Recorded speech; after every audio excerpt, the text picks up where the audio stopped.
Салам достор, кандайсыздар? Биз сиздер менен чогуу Саламат Тайм подкастындабыз. Аты жөнүм Айнура Миназарова, журналист алып баруучу, сиздер менен чогумун. Жана бүгүн биз дагы бир маанилүү теманын тегерегинде сөз кылабыз. Бул эмне десеңиз, грыжанын белгилери, кайсы учурда пайда болот, эмнеден пайда болот, мына ошол тууралуу сөз кылмакчыбыз. Азыркы учурда жап-жаш 20-22 жаштагы жигиттерди көрөсүң, белим ооруп атат деген, жап-жаш адамдарды көрөсүң, бели ооруп кыйналган. Анан эмне экен десең, грыжа бар экен деп, анан грыжа бул баягы өкүм чыккан сыяктуу, грыжа бар экен, эми кантем, эми баспай каламбы деген коркунуч пайда болот. Бул учурда эмне кылыш керек, кантип туура дарыланыш керек, кийинки подкасттарда сөз кылабыз. Ал эми бүгүн болсо ушул грыжанын белгилери жөнүндө сөз кылып бермекчибиз. Албетте менин коногум бар, менин коногум кадырлуу Татынакай, биздин эжекебиз, физиотерапевт, реабилитолог Алыбаева Сурмакан Аттокуровна. Саламатсызбы? Кош келипсиз. Биз сизге кош келдик. Келиңиз анда Алымкан эже, Сурмакан эже биздин угармандарыбыз менен, көрөрмандарыбыз менен амандашып алыңыз. Анан өзүңүз жөнүндө бир аз маалымат айта кетиңиз. Саламатсыздарбы, урматтуу биздин подписчиктер, кыргызстандыктар. Мен сиздерге бүгүн омуртканын грыжасы жөнүндө айтып бермекчимин. 30 жылдан ашык физиотерапевт, реабилитолог болуп иштеп, сиздердин кызматыңыздардамын. Рахмат.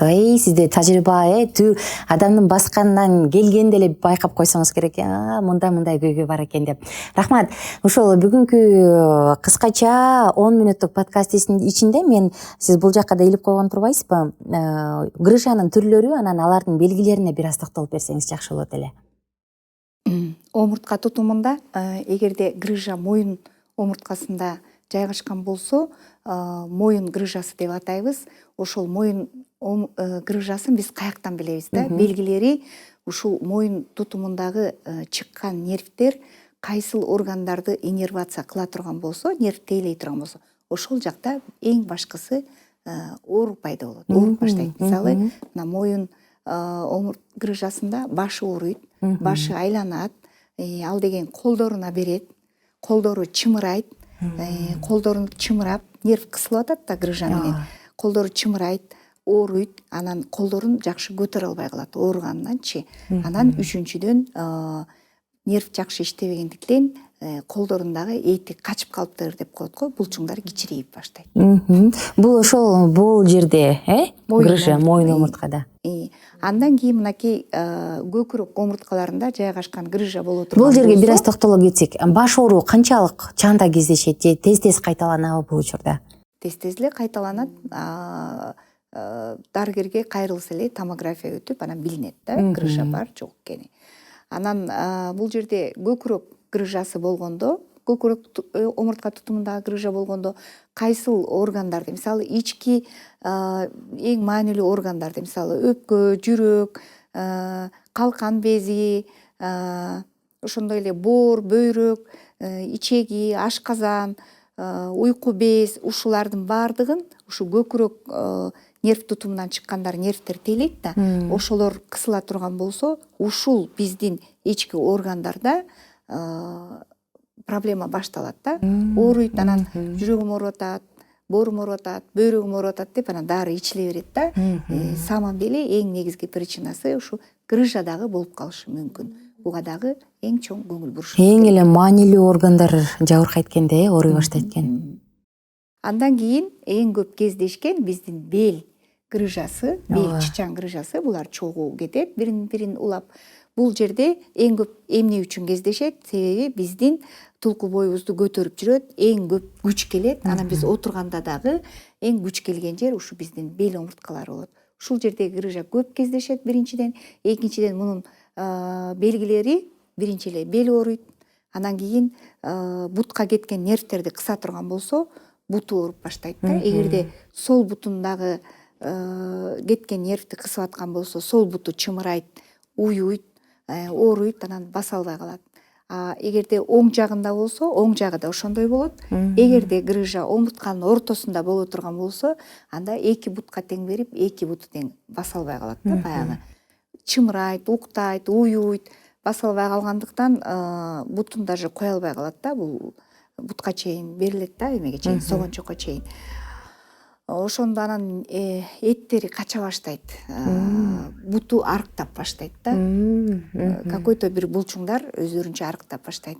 Ошондон мындай учурда тезинен дарыгерге кайрылыш керек. Көпчүк жөнүндө да бир аз айта кетсеңиз. Мен көбүнчө баягы жыгылып кеткен адамдардан угуп калам да, көпчүк ылдый ийилип калыптыр депчи. Бул канчалык чанда кездешет? Көпчүк эмнеден ийилип кетет? Бул эми көпчүк мындай ай түрүндө болот да. Ай түрүндө болуп анан учу мындай бүтөт. Анан катуу жанагы көбүнчө музга жыгылып калышат, же кокустан отуруп калышат. Ошондо баягы ай түрүндөгү эме учу көпчүктүн сынып өйдө көздөй 90 градус карап калат да. Ал деген эгерде эч ким бир органды тийишип оорутпай турган болсо, ал ошол жерде операция болбой калып калат өмүр бою. Оорутпайт. Оорутпайт. А эгерде башка органдарга тийип мындай кыймылдап тура турган болсо, анда операция жолу менен алып коет да. Монда грудной отдел же ушул жакта айта кетпедиңизби? Бул ички органдар жабыркап ата баштайт деп. Булар башка өнөкөт оорулардан айырмаланабы же эмнеден улам жабыркатат же баягы кан жакшы барбагандыктан ганабы? Ошо буларга мисалы эмеге ички органдарга кете турган нерв кысылып атпайбы? Ал нерв кысылганда ал питание берет да бул органдарга. Ошо питание аз болуп калганда эле анан орган ооруп баштайт да. Анан биз обследование кылганда, диагностика койгондо ошо дифференциальный диагностика деп коет. Бул ооруга да окшош, бул ооруга да окшош болгон учурда томография кылып карайбыз да. Белдеги грыжа жөнүндө айта кетпедиңизби? Канча миллиметр болгондо байкала баштайт? Көбүнчө баягы мынча миллиметр экен деп айтып калышат эмеспи? Эми бул жерде бул спорный вопрос, талаш вопрос. Мисалы, кээ бир такыр эле эч нерсеси оорубаган кишини томография тартсаң деле сөзсүз бир кайсы жеринде грыжа чыгат да. 5 миллиметр, 10 миллиметр, ал беспокоит этпейт. Кого-то беспокоит, барып томография өтөт, анан грыжа болуп чыгып атат да. Грыжасы жок, томография жок деп даже айта алам да. 90% бүт баарынан грыжа табылат. Врожденный грыжалар болот, грыжа шморля деп коет, омуртканын өзүндө болгон грыжа, булар болот. Анан бирөөсү клиника берет. Бул деген нервти кысканына жараша да. Нервге жакын жайгашып, нервти канчалык кыса турган болсо, оору шарт эле пайда болот. Алар бат эле обезболивающий ичишет, таблеткаларды ичип көрүшөт, самостоятельно элдик дарыгерге барып көрүшөт, ары барат, бери барат. Анан баары бир дарыгерге кайрылып, томография өткөнгө туура келет да. Себеби томографиядан биз канча миллиметр биринчиден билишибиз керек, кандай жайгашкан, нервге жакынбы, андан сырткары бул консервативный леченияга болобу, же болбосо муну уже шашылыш түрдө уже хирургический лечение кылып алышыбыз керекпи? Ошону тактика билиш үчүн обследование жасалат да. Шморле деп айта кетпедиңизби? Грыжа депчи, кайсы учурда коопсуз же биздин тынчыбызды албайт?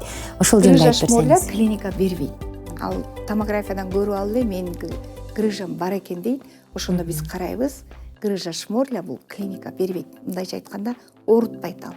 Ал томографиядан көрүнө берет, бирок оорутпайт. Бул кездеше берет. Кездеше берет. Омуртканын ал өзүндө болот, ал нервти кыса албайт. Чоң рахмат, Сырмакан эжеке. Биз болсо бул 10 мүнөттүк подкастты жыйынтыктайбыз жана кийинки учурда дагы, кийинки видеолордо дагы кызыктуу маалыматтарды аласыздар.